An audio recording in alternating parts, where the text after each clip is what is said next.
Hi friends, नमस्ते to all of you. उम्मीद करते हैं कि आप सभी अच्छे होंगे।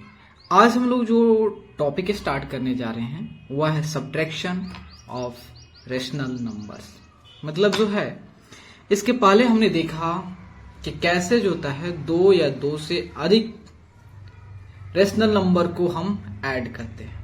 अब हम देखेंगे कैसे सब्ट्रैक्ट करते हैं, कैसे घटाते हैं एक रेशनल नंबर में से दूसरे रेशनल नंबर को कैसे घटाते हैं। चलिए देखते हैं। तो देखिए, जैसे मान लेते हैं एक a बाई बी एक क्या है, रेशनल नंबर है। एक a by b rational number है और एक जो है c by d rational number है। तो अगर हमें जो है c बाई डी को a बाई बी में से सब्ट्रैक्ट करना है तो सिंपली हम क्या करेंगे, a by b minus of c by d. ठीक है, ऐसे सब्ट्रैक्ट कर देंगे। एक बात आप सुन लीजिए कि हम लोग ने एडिशन जो हमने किया है, दो रेशनल नंबर या दो से अधिक रेशनल नंबर को ऐड किया है, ठीक है, और सब्ट्रैक्ट यहां कर रहे हैं, ठीक है।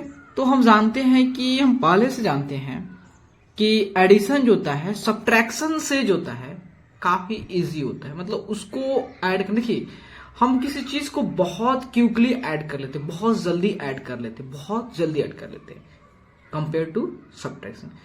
तो अगर हम लोग जो है सब्ट्रैक्शन जो कर रहे हैं उसको एडिशन के फॉर्म में कन्वर्ट कर दे तो हमारे लिए सोना में सुहागा हो जाएगा। क्या हो जाएगा? सोना में सुहागा। मतलब हमारे लिए काफी इजी हो जाएगा, हमारे काम जो है, जो कैलकुलेशन जो होता है काफी फास्ट हो जाएंगे। तो क्यों नहीं हम सब्ट्रैक्शन को जो होता है एडिशन की तरह ही बिहेव करें, एडिशन की तरह ही सॉल्व करें। तो देखिए इसके लिए क्या करेंगे, सिंपली जो है ये जो हम सिंपली a बाई बी में से c बाई डी को हमने क्या किया, सब्ट्रैक्ट किया। तो इस चीज को हम ऐसे भी लिख सकते हैं जैसे a बाई बी हो गया।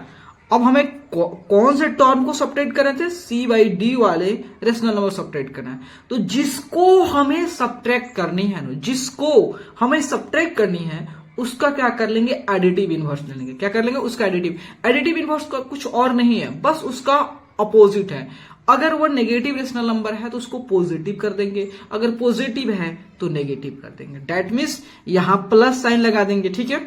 अब c बाई डी जो होता है प्लस है ना, तो इसका एडिटिव इनवर्स मतलब इसका उल्टा, इसका अपोजिट क्या हो जाएगा, minus of c by D. अब आप यहां पे देख सकते हो कि दो हमारा रेशनल नंबर है और दोनों एक अपोजिट साइन के हैं और दोनों को क्या करना है, ऐड करना है। अब इजली जो है या तो आप ऐसे सब्ट्रैक्ट करें तो या ऐसे ऐड करें तो दोनों केस में अपना जो रिजल्ट आएगा वह सेम आएगा, ठीक है। तो चलिए हम एग्जाम्पल की हेल्प से और अच्छे से समझते हैं, ठीक है। जैसे में मान लेते हैं जो सब्ट्रैक्शन को थोड़ा देख लेते हैं एग्जाम्पल, ताकि आपका पूरी तरह से डाउट जो है क्लियर हो जाए। जैसे फर्स्ट एग्जाम्पल है 2 बाई थ्री एक रेशनल नंबर है। दूसरा जो है 3 बाई 4 एक रेशनल नंबर है। अब हमें जो है 2 बाई 3 में से 3 बाई 4 को सब्ट्रैक्ट करना है, इसको सब्ट्रैक्ट करना है। तो सिंपली हम 2 बाई 3 लिख देंगे और यहां प्लस साइन लगा देंगे। अब हमें इसको, इस वाले रेशनल नंबर को सब्ट्रैक्ट करनी है तो इसका अपोजिट लेंगे। तो इसका अपोजिट क्या हो जाएगा, -3 बाई 4। तो यहां पे -3 बाई 4 कर देंगे, ठीक है। तो देखिए यहां जो है अब हम क्या करें, 3 और 4 का एलसीएम लेंगे। कितना आ गया, 12 आ जाएगा, ठीक है। उसके बाद जो है 3 से 12 को डिवाइड करेंगे तो 4 बार में, देन 4 से 2 से मल्टीप्लाई करेंगे तो 8 आ गया, ठीक है, कोई दिक्कत नहीं यहां तक। उसके बाद जो है अब इस 4 से 12 को डिवाइड कर 3 बार में, देन इस 3 से -3 के साथ मल्टीप्लाई कर डालेंगे तो कितना हो गया, -9 आ गया ना। अब देखिए इस 12 को 12 होगा। अब यहां पे दिख रहा है दो इंटीजर का सम कर रहे हैं भाई, दो इंटीजर का सम कर रहा है। तो हम क्या करेंगे, बड़े वाले में से छोटे वाले को सब्ट्रैक्ट करेंगे। बड़े वाले जो वैल्यू है इंटीजर की, जो बड़े वाले वैल्यू इंटीजर 9 और छोटे वाले जो वैल्यू है इंटीजर की उसमें से सब्ट्रैक्ट करेंगे। तो 9 में से 8 गया, यहां पे 1 लिख देंगे। अब देखेंगे कि दोनों में से कौन सा बड़ा है, तो दिख रहा है 9 बड़ा है। तो 9 पे कौन सा साइन लगा हुआ है, माइनस साइन लगा है। तो यहां पे माइनस लगा देंगे। कितना इजी हो गया। चलिए एक और क्वेश्चन करते हैं। जैसे एक -2/3 है, -2/5 है और एक है -5/7 है। ठीक है, अब हमें क्या करना है, -2/5 में से मतलब इसमें से जो है हमको इसको सब्ट्रैक्ट करना है। तो इसको एज इट इज लिख देंगे -2/5, लेकिन जिसको सब्ट्रैक्ट करनी है उसका क्या करेंगे, एडिटिव इनवर्स लेंगे, मतलब उसका अपोजिट लेंगे और यहां पे ऐड कर देंगे। ठीक है, अब देखिए -5/7 है तो इसका अपोजिट क्या हो सकता है, तो इसका अपोजिट जो होगा वो +5/7 हो गया। अब इजली जो है, अब सिंपली क्या करेंगे, अब 5 और 7 कैल्शियम लेंगे जो कि होता है 35। अब 5 से 35 को डिवाइड करेंगे तो 7 बार में, तो 7 से -2 से मल्टीप्लाई करेंगे तो -14 हो जाएगा। देन 7 से 35 को डिवाइड करेंगे तो 5 बार में, देन 5 से मल्टीप्लाई करेंगे तो 25 हो जाएगा। ठीक है, तो कितना हो गया, 5 में से 4 गया 1, 2 में से 1 गया 1, और यहां पे जो प्लस साइन हुआ क्योंकि 25 जो है 14 से 14 से छोटा है, इसलिए 11/35 हो गया। ठीक है, समझ में आ गया। हाय फ्रेंड्स, अब हम देखते हैं properties of subtraction of rational number. हमने तो रेशनल नंबर को ऐड करना भी सीख लिया, उसके प्रॉपर्टीज भी सीख लिया, सब्ट्रैक्शन को, रेशनल नंबर को सब्ट्रैक्ट कैसे करते हैं रेशनल नंबर से, उसे भी सीख लिया। अब उसकी प्रॉपर्टीज को ध्यान देंगे। ठीक है, देखिए हमने एडिशन केस में पढ़ा था closure property, commutative property, associative property, identity property और इनवर्स प्रॉपर्टी। ये सारी चीज हमने एडिशन केस में पढ़ा था। अब क्या जो है, ये सारे जो प्रॉपर्टी है ये सब्ट्रैक्शन के लिए, रेशनल नंबर के सब्ट्रैक्शन के लिए वैलिड है या नहीं है। अगर वैलिड है तो बल्ले बल्ले है भाई, अगर वैलिड है तो हमारे लिए बल्ले बल्ले है, क्योंकि हम इसका यूज करके अपने जो कैलकुलेशन को और इजी बनाएंगे, अपने कैलकुलेशन को और इजी बनाएंगे। तो क्यों नहीं इस प्रॉपर्टीज को हम पहले इसको प्रूव कर ले बाय एग्जांपल के हेल्प से, ताकि हमारा जो डेली लाइफ में जैसे जैसे आएंगे कैलकुलेशन इसे, तो उसको हैंडल करना हमारे लिए काफी इजी हो जाएगा। तो चलिए इस सभी प्रॉपर्टीज को अच्छे से हम एक्सप्लेन करते हैं। तो first closure property. Closure property addition case में क्या कहता है, एडिशन केस में कहता है कि अगर हमारे पास दो रेशनल नंबर है तो भैया अगर उस दोनों रेशनल नंबर को ऐड करते हैं तो हमें रेशनल ही मिलता है। अगर दो रेशनल नंबर को ऐड करते हैं तो हमें रेशनल ही मिलता है।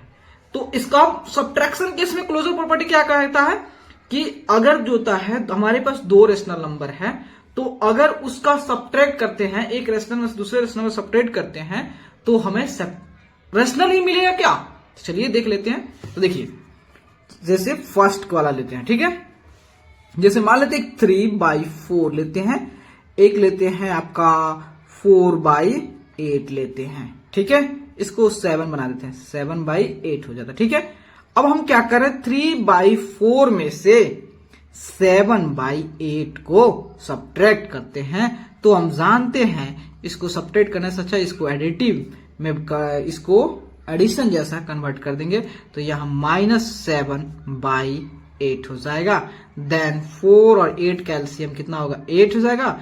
4 से 8 को डिवाइड करें 2 बार में, देन 2 से 3 से मल्टीप्लाई करेंगे तो 6 हो जाएगा और यहां -7 हो जाएगा। डेट मीन्स हो जाएगा -1/8। क्या -1/8 रेशनल नंबर? हाँ भाई रेशनल है। क्यों? क्योंकि इसकी a और b दोनों इंटीजर है और b जो होता है 0 नहीं है। एक और एग्जांपल लेते हैं। चलिए, एक -3/7 है और दूसरा जो है -2/5 है। चलिए इसको देख लेते हैं। तो इसको -3/5 में से हमको सब्ट्रैक्ट करना है किसको, इस -2/5 को। तो सिंपली हम क्या करेंगे, -3/5 हो गया, यहाँ एडिशन जैसे करेंगे और इसका एडिटिव इनवर्स ले लेंगे, डेट मीन्स इसका अपोजिट लेंगे 2/5। तो देखिए ये 3/7 है ना, यहाँ 7 कर दीजिए ना, तो 7 हो गया। तो 7 और 5 कैल्सियम लेंगे 35, देन 7 से 35 डिवाइड 5 बार में, देन 5 से 3 से मल्टीप्लाई करेंगे 15 हो गया, प्लस 5 से 35 को डिवाइड करेंगे तो 7 बार में, देन 7 से 2 से मल्टीप्लाई करेंगे 14, डेट मीन्स कितना हो गया -1/35।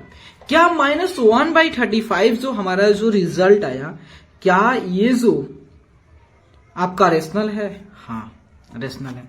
तो इससे प्रूव हो गया कि अगर हमारे पास दो रेशनल नंबर है तो अगर एक में से दूसरे को सब्ट्रैक्ट करते हैं तो हमें रेशनल ही मिलेगा। हमें क्या मिलेगा? रेशनल ही मिलेगा। अगर हमारे पास दो रेशनल नंबर है, उसमें से एक रेशनल नंबर को किसी एक रेशनल नंबर को दूसरे में सब्ट्रैक्ट करते हैं, हमें रेशनल ही मिलेगा। इसका मतलब क्लोजर प्रॉपर्टी जो है सब्ट्रैक्शन के लिए भी वैलिड है, एडिशन के साथ साथ सब्ट्रैक्शन के लिए भी वैलिड है। अब चलते हैं कॉम्यूटेटिव लॉ को देखने। ठीक है, कॉम्यूटेटिव लॉ क्या कहता है? एडिशन के केस में कहता है कि अगर हमारे पास भैया दो रेशनल नंबर है, कितने? दो रेशनल नंबर है, तो अगर उस दो रेशनल नंबर है तो उसको किसी भी ऑर्डर में हम ऐड करते हैं तो उसका रिजल्ट जो है हमेशा सेम आता है। तो सब्ट्रैक्शन में कैसा होगा? तो सब्ट्रैक्शन में कहता है कि अगर हमारे पास दो रेशनल नंबर है तो किसी रेशनल नंबर में से किसी भी रेशनल नंबर को सब्ट्रैक्ट करेंगे तो क्या अपना रिजल्ट जो है सेम आएगा? क्या अपना रिजल्ट जो है सेम आएगा? चलिए चेक करते हैं। जैसे मान लेते हैं एक 3/5 ले लेते हैं, एक 7/5 ले लेते हैं। ठीक है, ये दो रेशनल नंबर है। अब हम क्या करते हैं, पहले 3/5 में से 7/5 को सब्ट्रैक्ट करते हैं। यहाँ 3/5 हो गया, यहाँ एडिशन, तो यहाँ -7/5, डेट मीन्स यहाँ 5, डेट मीन्स 3। आपको सिखा दिया हूं सब्ट्रैक्शन, तो कोई दिक्कत नहीं होनी चाहिए। -7, डेट मीन्स कितना हो गया? -4/5 हो गया। ठीक है, अब हम क्या कर रहे हैं, पहले जो है 3/5 में से 7/5 को सब्ट्रैक्ट करते थे, लेकिन अब जो है 7/5 में से 3/5 को सब्ट्रैक्ट कर रहे हैं। 7/5 में से 3/5 को सब्ट्रैक्ट कर रहे हैं। ठीक है, तो यहाँ 5, यहाँ 7, इसको पहले इसको बता दें, तो 7/5 प्लस -3/5, डेट मीन्स यहाँ 5, तो 7 प्लस -3, डेट मीन्स कितना हो गया? 4/5। क्या जो है -4/5 और 4/5 इक्वल है? इक्वल है। ये तो प्लस है, ये माइनस है, इसका मतलब इक्वल नहीं है। ठीक है, तो इसका मतलब है कि कॉम्यूटेटिव प्रॉपर्टीज जो है वह सब्ट्रैक्शन के लिए वैलिड नहीं है।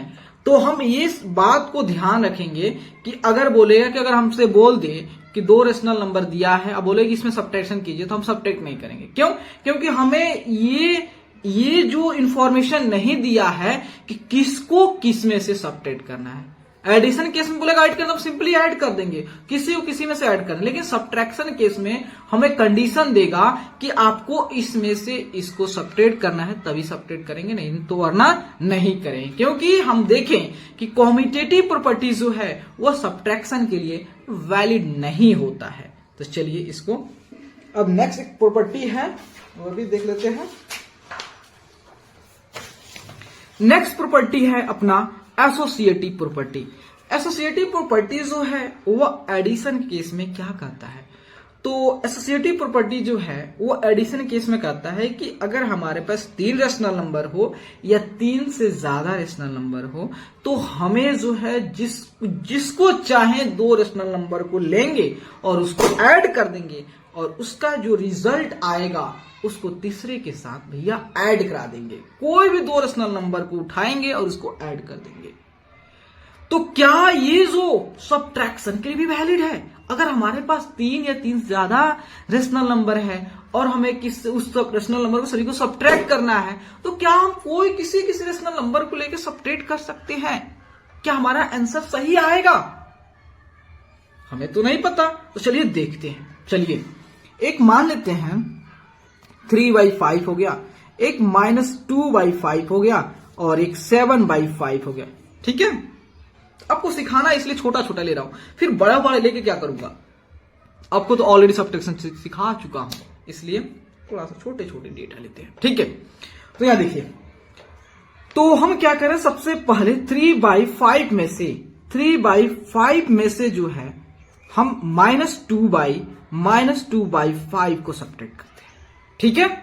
तो चलिए 3/5 में से जो है यह 2/5 आ गया। इसका देखिए यहां प्लस में कर दिया और इसका एडिटिव मतलब अपोजिट ले लिया, कर रहे हैं तो कितना होगा 3 to 5, 5/5, इसको ऐसे ही रखेंगे, ठीक है। अब क्या करें, जो 5 रिजल्ट आया है उसमें से जो 7/5 को सब्ट्रैक्ट करेंगे। तो चलिए सब्ट्रैक्ट कर देते हैं 7/5 को, ठीक है। तो यहां देखिए, तो सिंपली यहां 5, तो यहां कितना होगा 5 - 7, ये सब आप जानते हो, तो -2/5 आ गया। हमारा रिजल्ट जो है -2/5 आया। सबसे पहले हम क्या किया, 3/5 में से -2/5 को सब्ट्रैक्ट किया और जो रिजल्ट आया उसमें से 7/5 को सब्ट्रैक्ट किया। अब हमारे दिमाग में ना ना बाबा ना ना ना ना, हम क्या करते हैं, -2/5 में से जो है 7/5 को सब्ट्रैक्ट करते हैं। चलिए -2/5 में से जो है 7/5 को सब्ट्रैक्ट करते हैं, कितना आ गया 5 - 2 - 7, कितना हुआ -9/5। अब जो अपना रिजल्ट आया है उस रिजल्ट में से जो बाकी रेशनल नंबर बचे उसको सब्ट्रैक्ट कर, बाकी कौन है, ये बचा हुआ 3/5, तो इसमें से 3/5 को सब्ट्रैक्ट कर देते हैं, कितना हुआ 5 - 9 - 3, कितना हुआ -12/5 आ गया, -12/5 आ गया। हमारे नारे बाबा अब ऐसा नहीं चलेगा, हम ऐसा कहानी नहीं चलेगा तो नहीं चलेगा, तो क्या चलेगा, तो देखिए अब हम सोच रहे हैं कि 7/5 में से 3/5 को सब्ट्रैक्ट करेंगे हम। तो चलिए 7/5 में से जो है आप 3/5 को सब्ट्रैक्ट कीजिए, कितना आ गया 5, तो 7 में से 3 गया, कितना हुआ 4/5।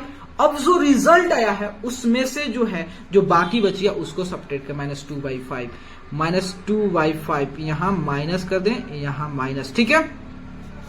5 तो 4 प्लस कितना हो गया 2 हो गया, तो कितना हुआ प्लस ये माइनस, ठीक है, तो 6 हो गया, तो कितना हुआ 6/5। अब देखिए कि क्या जो है -2/5 और -12/5 और 6/5 क्या सभी एक दूसरे के इक्विवेलेंट है या इक्वल है? ना रे बाबा, इक्वल नहीं है, क्योंकि सबके डिनोमिनेटर सेम है लेकिन इसकी न्यूमरेटर सबके डिफरेंट है। इसका मतलब ये इक्वल नहीं है। तो हम इसके बाद से सतर्क हो जाएंगे कि अगर हमारे पास 3 या 3 से ज्यादा या 2 से ज्यादा रेशनल नंबर दिया हो और बोले कि बेटा तू सब्ट्रैक्ट करके दिखा दे, तो हम कभी सब्ट्रैक्ट नहीं करेंगे। क्यों? क्योंकि हमें ये कंडीशन पता है, क्योंकि हम जो है किसी में से किसी को सब्ट्रैक्ट नहीं करेंगे, वरना हमारा रिजल्ट जो है डिफरेंट आ जाएगा, अलग आ जाएगा। तो हम क्या करेंगे, हम कहेंगे कि भैया आप पहले आप उसका कंडीशन दो ना, किसमें से किसको सब्ट्रैक्ट करना है, तब हम कर सकते हैं, वरना नहीं करेंगे। क्योंकि वो तो रूल जो एडिशन केस के लिए वैलिड है, सब्ट्रैक्शन के लिए एसोसिएटिव लॉ वैलिड नहीं है, अप्लीकेबल नहीं है, तो हम क्यों उसके लिए अप्लाई करें। चलिए ये भी सीख लिया हमने, उसके एसोसिएटिव